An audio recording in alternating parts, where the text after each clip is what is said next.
Hey, welcome back to the Deep Life. I'm really looking forward to having some fun with our guests today. We have Jeff Kippel and Mindy Blackstien, pioneers who have revolutionized the fitness industry, specifically the world of natural bodybuilding. Hosted competitions, they started the Fame World Tour, published magazines, produced TV shows, including a #1 hit on TSN in Canada. They've empowered millions of people to transform their bodies, and more recently have shifted gears to inspire the world to laugh their way to happiness. Jeff and Mindy, welcome to the Deep Life. Welcome. Oh, yeah, thank you. Thanks for having It's us. nice to be here. We're excited to laugh a little bit and bring some happiness into this episode. Cool. I've really been looking forward to this. I think that you guys both do something really well that I've been trying to work on a little bit more lately, which is not take yourself seriously. Just kind of scrolling through your Instagram and getting to know some of the stuff you guys share. You seem like you're definitely not taking yourself too seriously, and I love that. Yeah, you really can't. You just,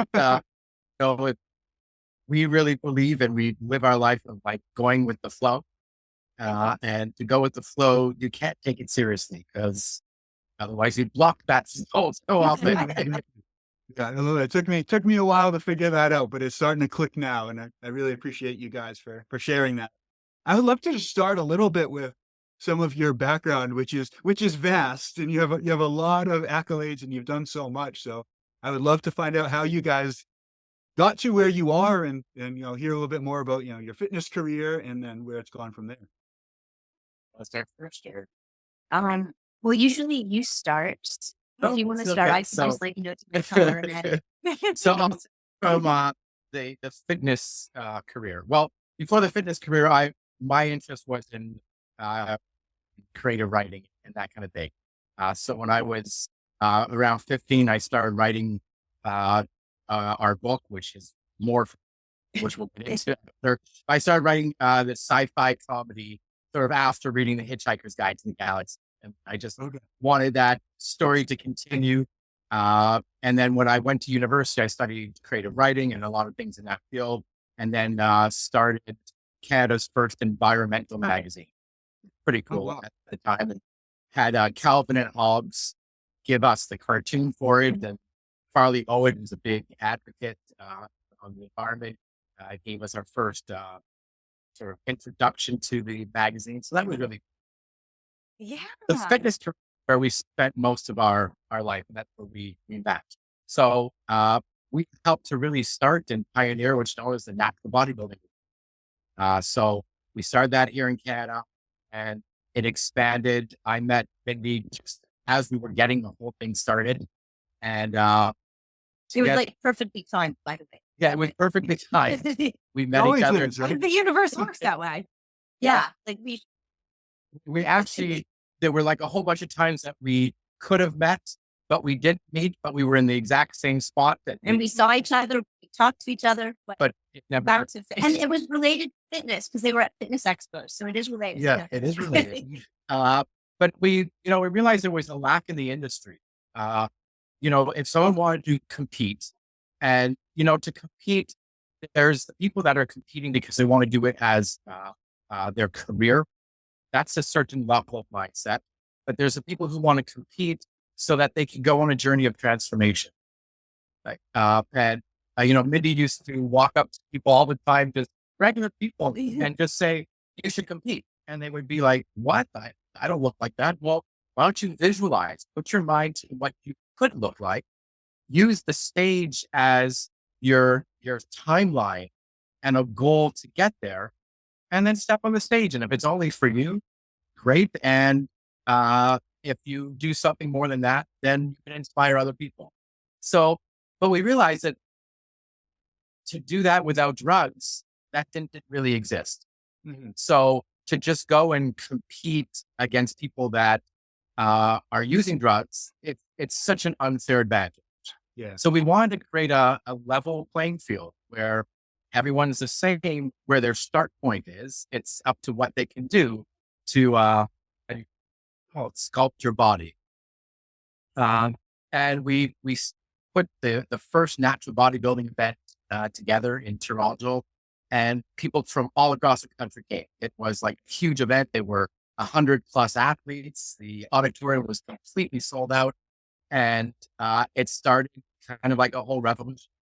So Wow. the Mindy's background, if you want to talk about it, was, she had followed wrestling, through her earlier days. Yeah. I was a wrestling groupie, but not because of the sport of wrestling, more like I was interested in the entertainment and the individual behind the wrestler.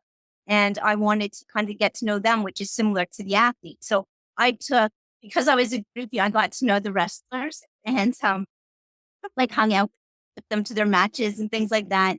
And I also got to learn a lot. And so I brought that aspect of it from what I learned from them and also from the entertainment aspect. And we infused that into the bodybuilding world, which didn't really exist like that before. Yeah, like so many of the bodybuilding events, at least at that time, were done like in high school auditoriums, and you didn't have any pizzazz. We said, well, this needs to be pizzazz. Like, it needs to be like a rock and roll show on stage, and let's make sure that the lights are like really cool and the banners are awesome banners, so people would walk into our events and would be like blown away. And that just created this whole tour and expanding the different categories, allowing more people to come in. So fitness modeling didn't really exist. So we made that this huge category, and fitness modeling turned into bikini modeling. It turned into what we called a new division called muscle model, which was kind of like in between a fitness model and a bodybuilder. Right? So we kept introducing. We wanted to give everyone the opportunity to kind of feel like their own superhero. And the tour I took off. love that. We had hundreds of events all around the world. The events got so big that we needed to flip it around and go into expo halls because there wasn't enough room backstage for the athletes. I mean, our biggest events topped out at about 1,000 athletes competing. Oh, wow. So there wasn't room, and there was so much request from sponsors and people to exhibit that just the small theaters didn't have the space for that. So we just flipped it and put everything into this big expo, and it was called FAME, which stood for Fitness and Model Expo, or Fitness and Muscle Events, Fitness and Model Events. Yeah, it's true. The FAME thing took off, and so the expos were in Canada, the largest fitness expos that ever took place. The television show for TSN, which was ESPN equivalent, was their number one non-live sporting event TV show. Our magazines did We used to go into like restaurants and bars, and it would be playing, and it was unscheduled. Popular show for them. They just played it beyond what was promised. Yeah, so like magazine, all these things were just a way to help highlight people that made these incredible shifts in their physique to inspire other people to do the same. And those were the pathways that provided, and it really, really went well until we just came to a realization that what we were doing was awesome, but the focus, at least at that time, was just on the outward appearance of the body. That where the forgetfulness part in the industry was everything inside, the inside, and the mental health and the emotional health, the people that would compete, their whole view of their body would morph so many times, because when you train for a fitness event, you're dieting specifically for that moment, but you can't keep that moment going. And when people then change their diet, like the night after the show, when they go eat things that they didn't eat for like months, then things change in their body. And so many people went through a spiral downward on emotional and mental and physical. And it was like we said, we need to pause and find out another way to do this, to get people to rethink the way that they look at fitness. But I'll pause there. Yeah. I talked. Beautiful.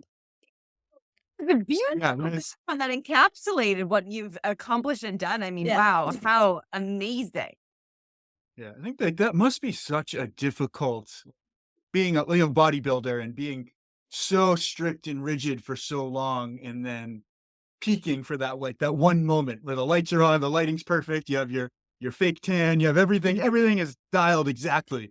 And then nothing else in your life can measure up to that no matter what you do. So Yeah. it seems really, really difficult, or to have that peak too, where you're doing like a few shows a year or whatever it is. And then, yeah, it just seems really, really hard. Especially if you do it right. So if you actually prepare and you plan it and you've timed how you're going to look that day, you're at that peak moment. And like the lights are all on you, so to speak, right? And you're posing and you're like in these, what some most people would think would be ridiculous. To step on stage in this little bikini, something that you wouldn't have anyone see you normally, but now you're on stage wearing this and you're posing and doing a routine even, and all the spotlights on you. So it's like a really cool feeling. And, in most cases, if you dial it in right, well, that's like the best, you look the best that you could geared your body up for that moment. Yeah, that's amazing. Thank you for sharing that. And I think we've had many other, people in the fitness industry, wellness industry, just coaches in general. And for Dan and I's experience, neither him or I have ever competed in a bodybuilding or bikini contest of any means, but our fitness journey certainly. I'm sorry, I want to speak for myself, not for Dan. My fitness journey was certainly very much an external appearance. And I was trying to gain some sort of accolades and validation and praise from people outside of myself because, okay, looking good from like a society standpoint, like that's a thumbs up, right? So yeah, if I look good, like I must feel good, right? But I quickly learned that that's not the case, and it took me a little while to figure that out. So I'm curious, actually, like firsthand, how you maybe either spoke with these people or maybe had deep conversations with, like, how did you begin to realize that, as you said, like looking like a superhero is awesome, but it might not feel that way. How did that maybe unfold for you being so close to these competitors? Well, for me, I remember like a distinct occasion where something occurred, but it was a pattern. And then because of the pattern, it made me realize we're doing something that's cool, but it's not right. It's not all. We need to do something else. Mm. So what it was I used to I was working with the magazine. I was getting the stories of the athletes. I was working with I was kind of involved with like getting out the entertainment story of the people. So be backstage, and I would talk to the athletes and we would have great conversations. They'd be in good spirits. They'd be, telling me, the great things they did to prepare, all these amazing things that was just it was just really inspiring. And so I felt really good from that. But then come time for awards, and when people didn't make the spot where they wanted to, at that point, I was like right there in front watching, and people didn't make the spot that they wanted. They suddenly their whole demeanor changed. It wasn't that they were upset. It was that they were angry. They were pissed off, or they were angry with themselves. And, it was just wild, not wild to see some of the people express it in anger, throw down a trophy type thing. Other people would come and yell at us for just talking to us nicely before. And then, but the thing that really got me was the expressions to show that people were really disappointed in themselves. And at that moment, I knew that it had to be more than just the external validation and how you're looking on the outside. 'Cause before, I thought that we were providing the stage for people to transform, because once you love how you look, you also love how you feel, because eating well, it's that external validation stuff. So I thought you would have confidence, like healthy. I thought you'd be fulfilled and really feel happy. And when I realized that was not true, that's exactly when it all shifted. And that it's at that moment then that we're like, okay, we got to turn to body proud. And we shifted our everything. at that time? Yeah, we started to focus more on this concept of body proud, which is more about the journey. To start shifting people's narrative that it's body, mind, heart, spirit, and it's not just what you accomplished; it's the journey of who you became in that process. So Mindy's perspective was how she explained it. My perspective was twofold. One was I've been for a majority of the events, I was the head judge. So I was sitting right there. And in addition to judging what's going on and sort of monitoring everyone who's on stage to position people in the right way, I'm also helping to manage that judging group. And And you were like the MC and you were yeah, like everything else. but from that, Right. but from that judging perspective, uh, it had to always be very, very clear that you could only judge based on what is being presented in front of you on stage. Mhm. Yeah. So if I knew someone and they just trained for like so many months, maybe they completely transformed their physique. They were never an athlete, or they were an athlete and they just really dialed it in. But if they didn't do their bicep pose properly, Or they played with their posing suit, or they had an itch, or they looked down. or they really screwed up, they put on too much oil or not enough tan, or they did something, then they wouldn't come out the same way as if that little error didn't occur. And then it would be the conversations after. Jeff, what did I do wrong? Why didn't I place? And it would be, my boyfriend said I looked amazing. I should have won the show. What happened? And then you'd have to be able to have that discussion. You know what? You walked out really amazing. But when you got to the center, you kind of stood a little bit. And then when you stood in the center, you were actually angled like 70 degrees to the right. So we couldn't see you properly. And then that's the disappointment of someone I trained for like a year and a half to have screwed up because I stood incorrectly. So it was us seeing like, it has to be so much more. It can't just be about that one moment, because that one moment gets destroyed as soon as you have your chocolate bar because you're so happy to eat some junk things, right? Actually, could tell you Coke too. It could fill you up. That's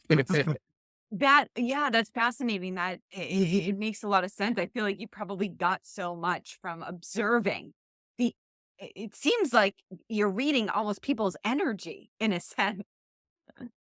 We didn't know about it.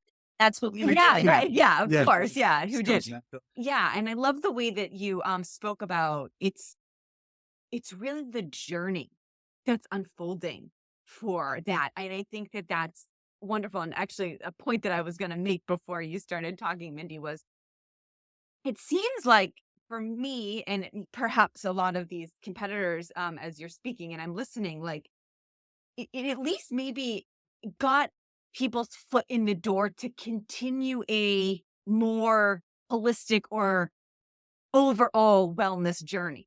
Like I realized like, okay, yeah, okay, look good. I'm not feeling that good. Not that that's a bad thing. Like, how can I possibly maybe tap into deeper aspects of myself? What are those thoughts that are running through my mind? Where is maybe any self-imposed limitations, or where am I highly selfly critical and judgmental? And because those things, I think they show up energetically and perhaps we self-sabotage and we don't even realize it because there's a wound within us from, childhood, teenage years that's still lurking in our subconscious mind that maybe is just coming out at the worst time, unbeknownst to us, almost arising in our unconscious. And Carl Jung always says, the philosopher, until you make the unconscious conscious, it's going to rule your life.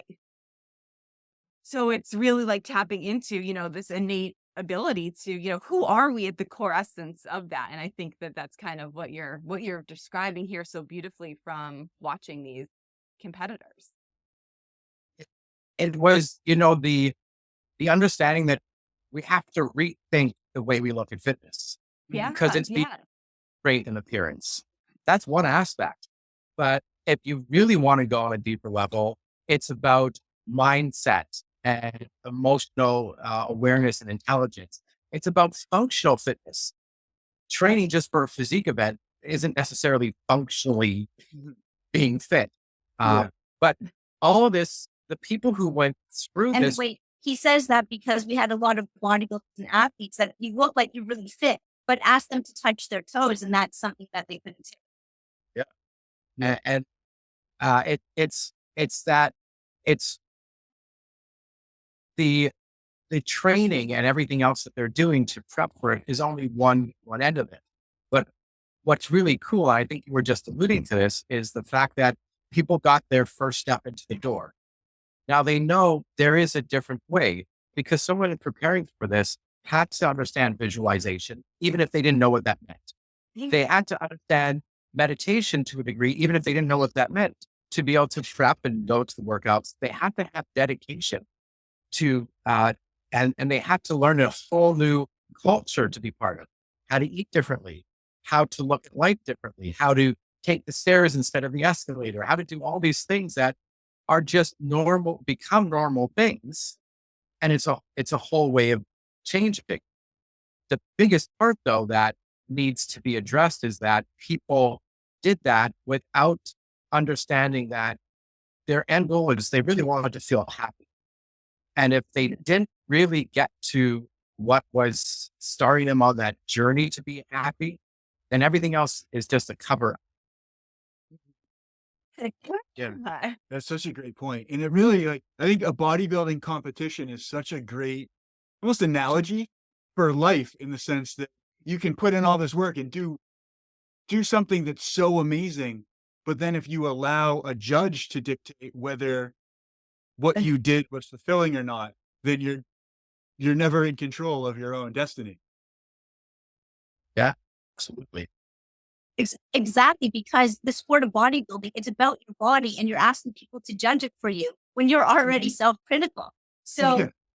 so like, yeah, it's a thing to go into Yeah. like that. Unless you have the mindset and you've done the training and you're willing to put in the work that way, then it can be completely rewarding and fulfilling and boost confidence and have fun and enjoyable and empower other people.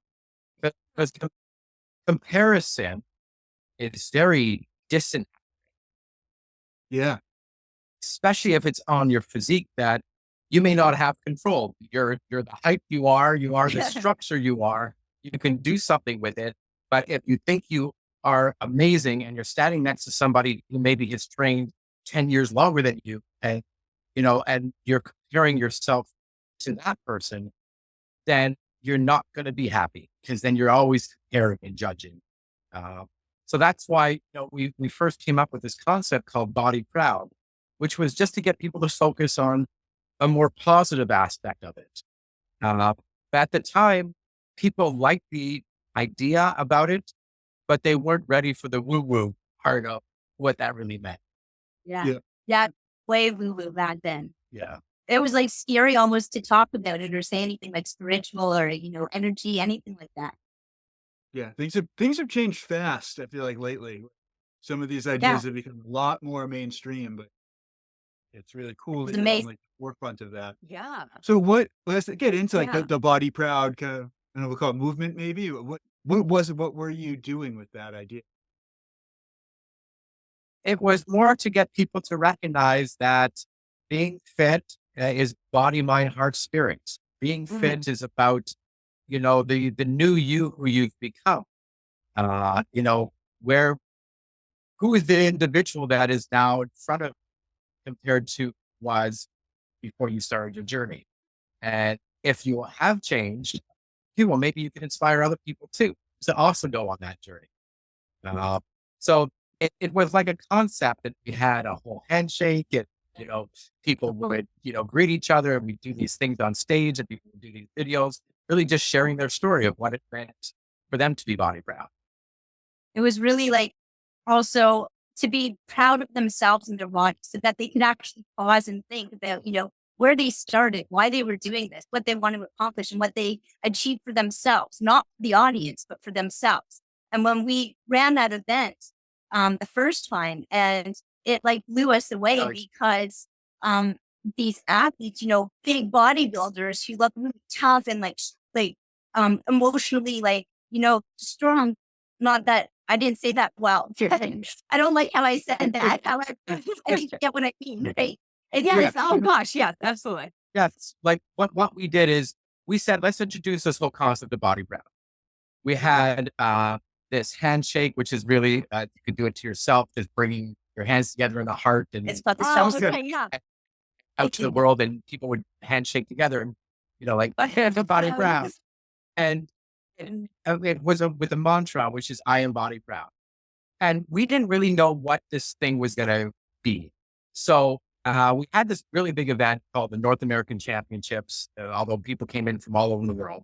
There were hundreds and hundreds of athletes there. And we said, let's just try it. So the Friday night before the event, we said, let's do something different.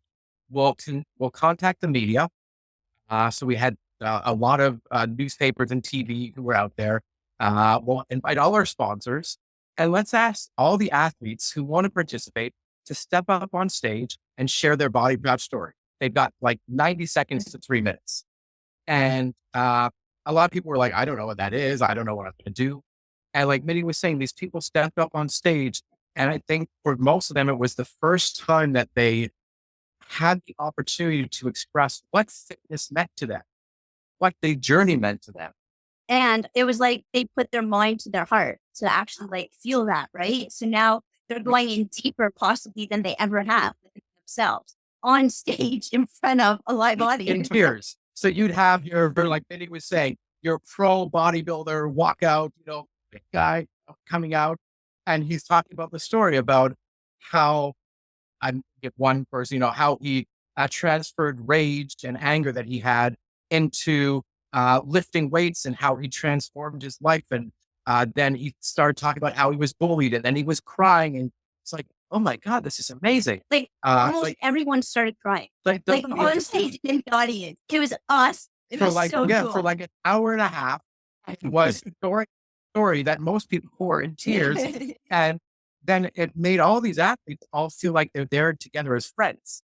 The competition wasn't about who won. Everybody was congratulating each other no matter what. And it changed that whole feel of it. It was, this is a group of people who came together to celebrate the transformation that they did. They just got to share their story that maybe they never actually knew before. And they got to step on stage and get awards, but it wasn't about that. It was just about the togetherness of a movement of well-being. It's like everyone appreciated each other for the person. And it wasn't like competing against them, like they're their competitor. And it was now like, when it came to actually awards for this show, like it was different. People were really congratulating each other. And it was amazing. It changed everything. That sounds so powerful. I got chills when you said that. I mean, it hit so much on a deep level for me. I can only imagine witnessing that.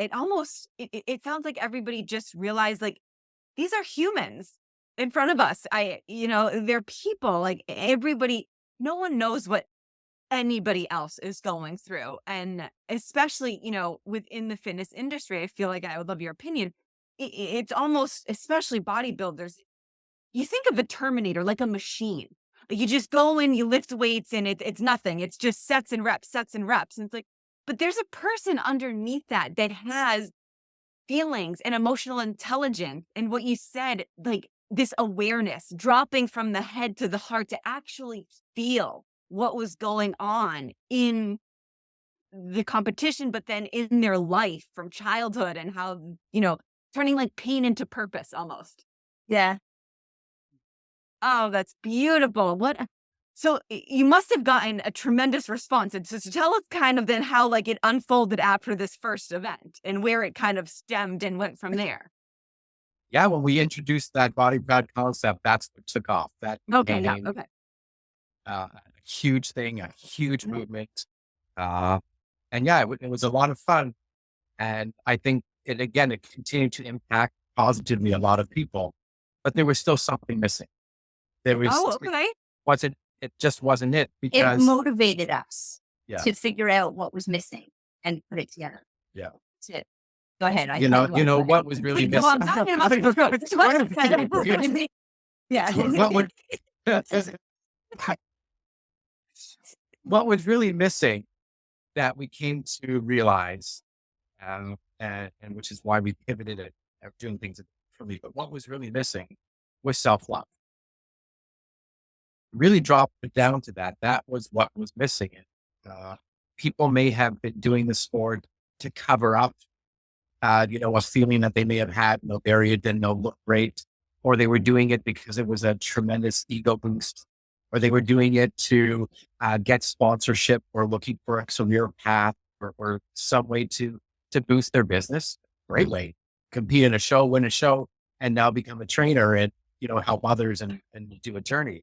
So, but most didn't approach it from that standpoint of doing it so that they can learn how to love themselves better, and how that is only one component of the picture. Mhm. Yeah. Wow. Gosh, that music to our ears for sure. Something very much in line with our show, The Deep Life, digging deep down to find out who we truly are and accepting all of these parts that we perhaps either rejected or didn't accept and wanted to change, whether that be through physical fitness or self-harm, any substance abusive relationships, things like that. It all comes down to, self-love. I think love is the name of the game here on this planet. And I'd love to actually hear more about the kind of journey from both of yourselves individually, and then speaking with these competitors and bodybuilders, how that self-love journey went for them, because it's still something that I work on to this day.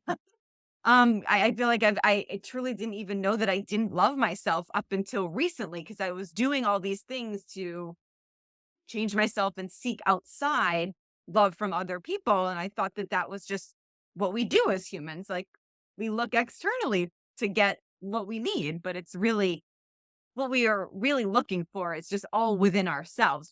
Or at least myself, I didn't know how to give it to myself. Yeah, well, when we were doing the body pad showcases and Jeff said something was missing and that was self-love, at that time, we didn't know it was self-love. We just didn't Yeah.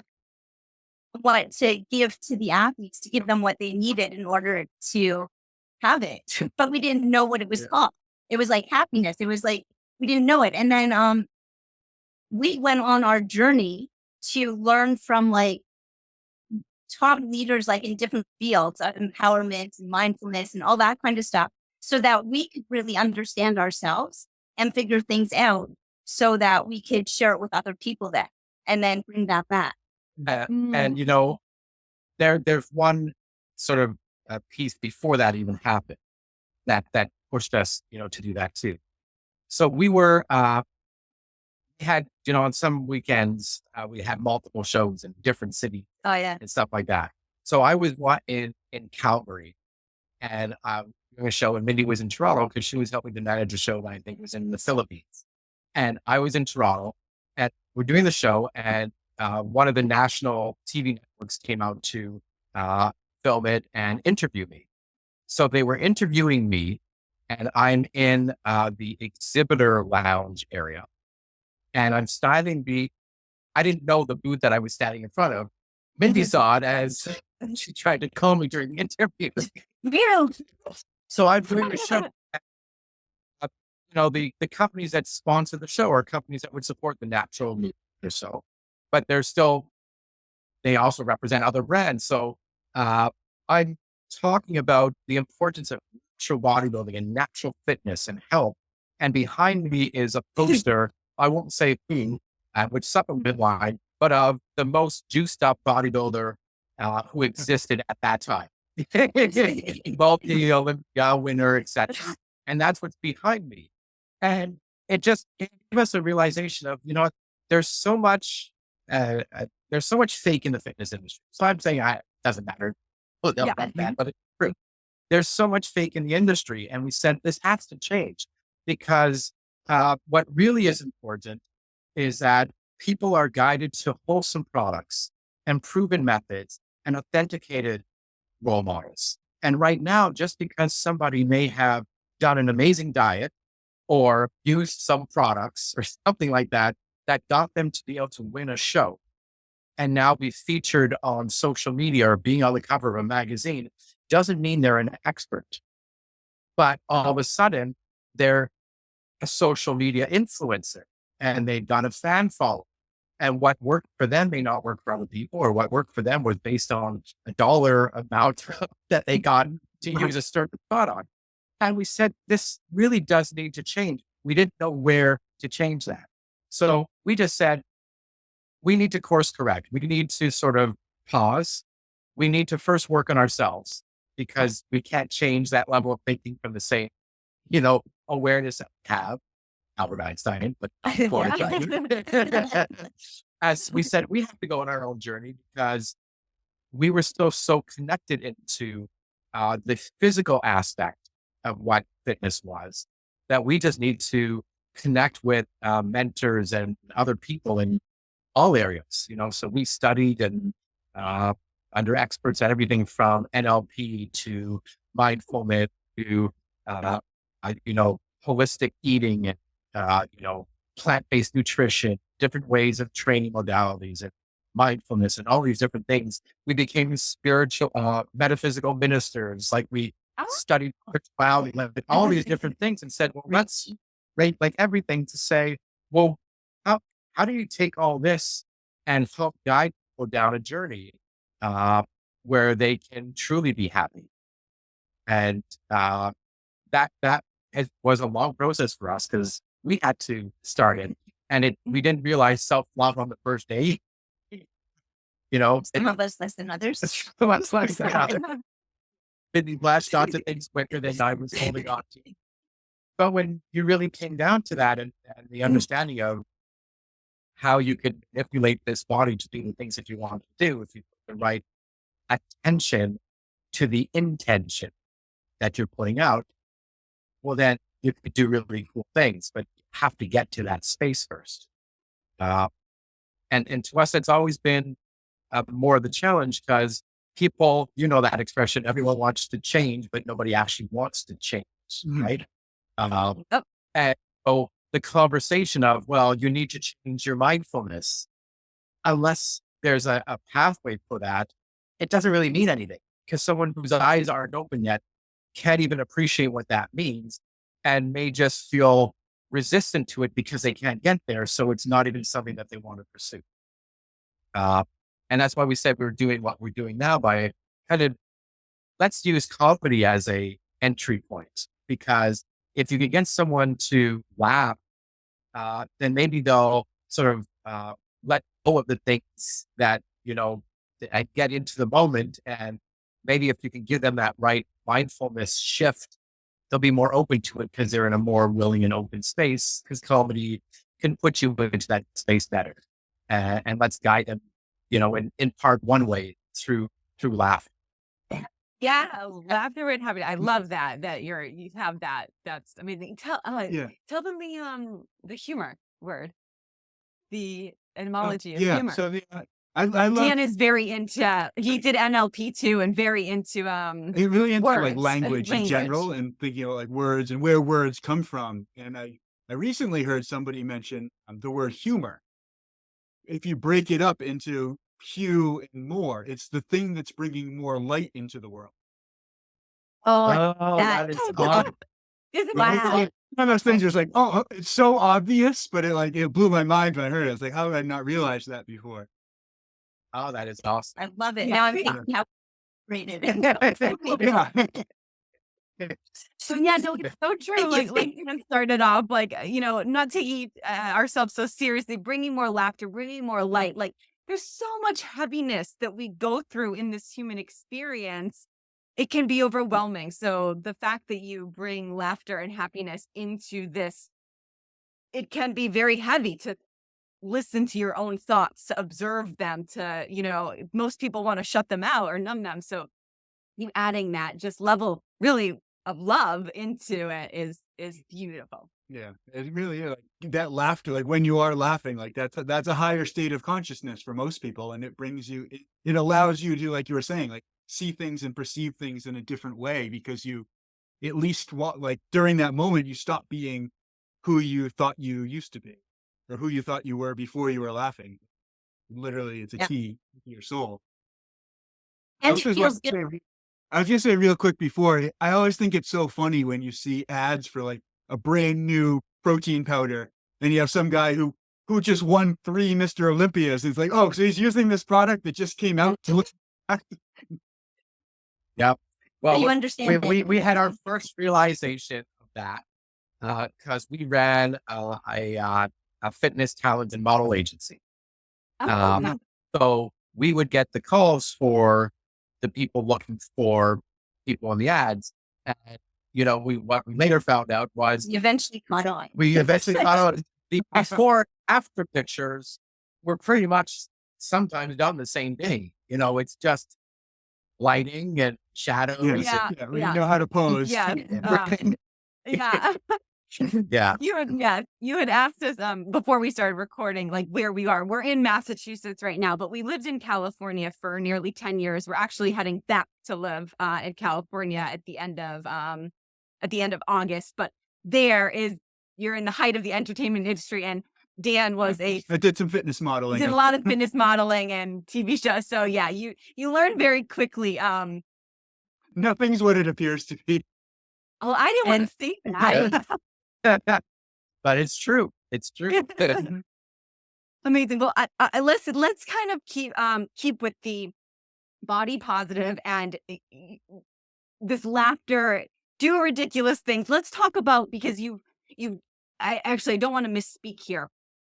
Did you just launch this series of books, or is this something that you did years ago?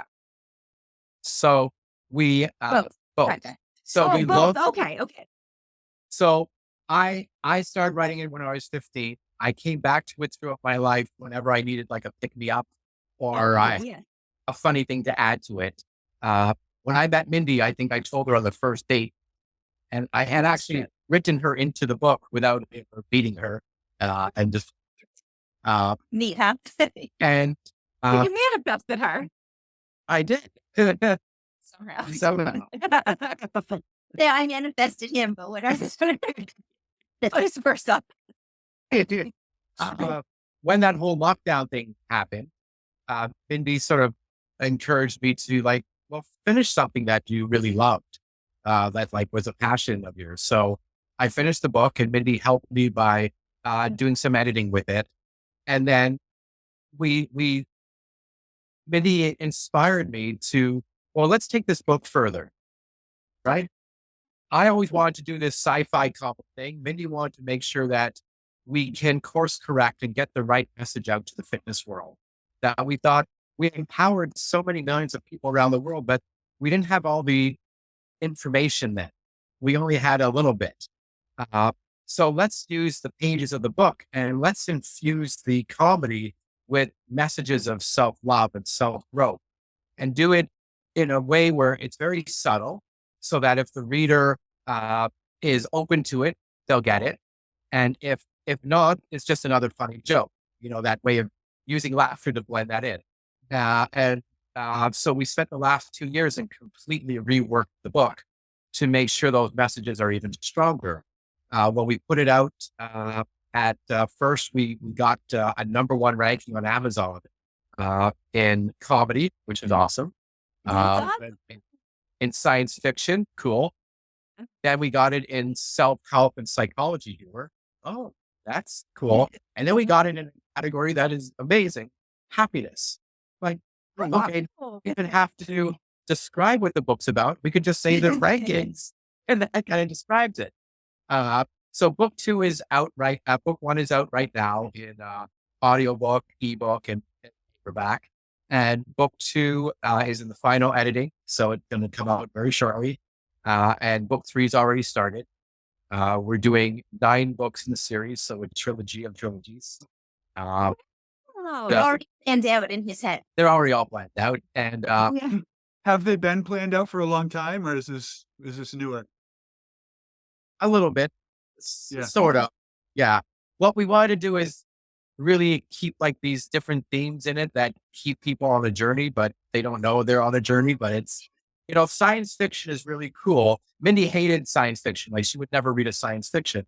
And so many people who read our book say, I would have never read science fiction, but science fiction to me or to us is more that you can use your imagination and create things that don't exist. And you can make up funny words and you can make up funny situations, and it's okay because it's science fiction. So, And that part's fun. and what's really cool, as science fiction is such a big category, and so many people who just are into science fiction are lacking the wellness information to, get there. And, I think the wellness industry has even forgotten about that market that is so big, so dedicated. They're lacking imagination. Yeah. So that's the book series. But we said, well, let's expand on the book series. Let's turn this into a much bigger initiative, which is the Do Ridiculous initiative, which is really being able to expand on people who have stories and have things to share on their journey of dreaming big and doing ridiculous and achieving remarkable. Give people the opportunity who have information, inspiration, insights, and innovations to share. So our book is filled with all these lessons, but those lessons can go further into a continuity program where people can take action steps, and they can take action steps that are issued by some of the experts whose advice we put into the pages of the book, whose characters may be cameos who appeared in the book because of lessons that we've learned. And then people can engage with all these different experts, take their courses or workshops or retreats or whatever it is, use their products.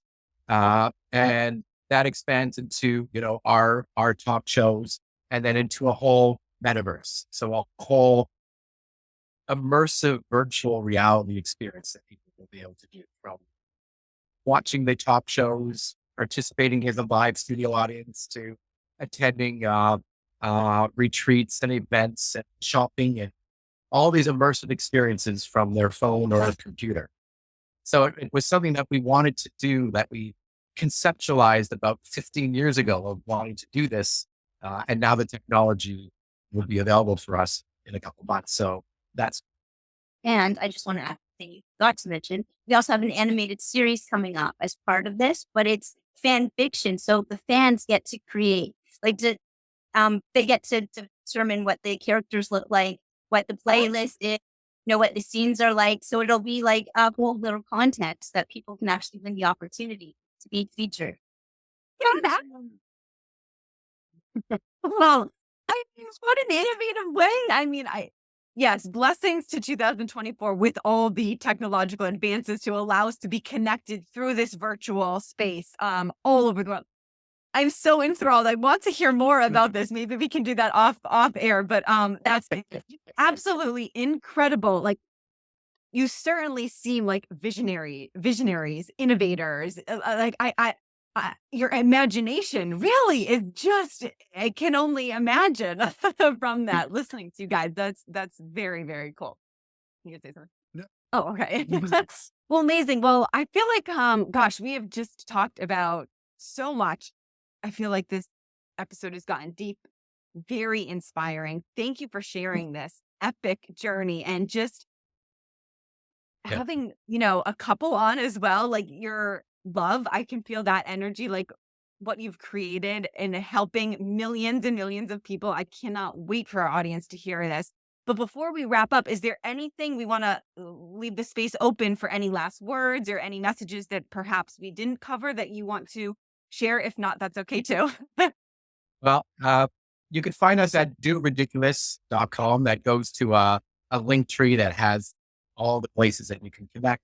But, Wonderful. If anyone in your audience, reads the book or listens to the audiobook and laughs out loud or has an aha experience, we want to hear from you. We want to know, because those are the type of things that may get incorporated into one of the chapters of the book or into one of the things that we're doing, So yeah, we'd love to hear how it inspired you. So, use the hashtag Do Ridiculous and mention us or find us online. Awesome. Fabulous. Yes, we'll absolutely link that. We'll link the book and where they can get it on Amazon. This has been truly inspiring. Like I mentioned, Jeff and Mindy, thank you so much for joining us today. Thank you. You're very welcome. Thank you so much for having us. This was fun.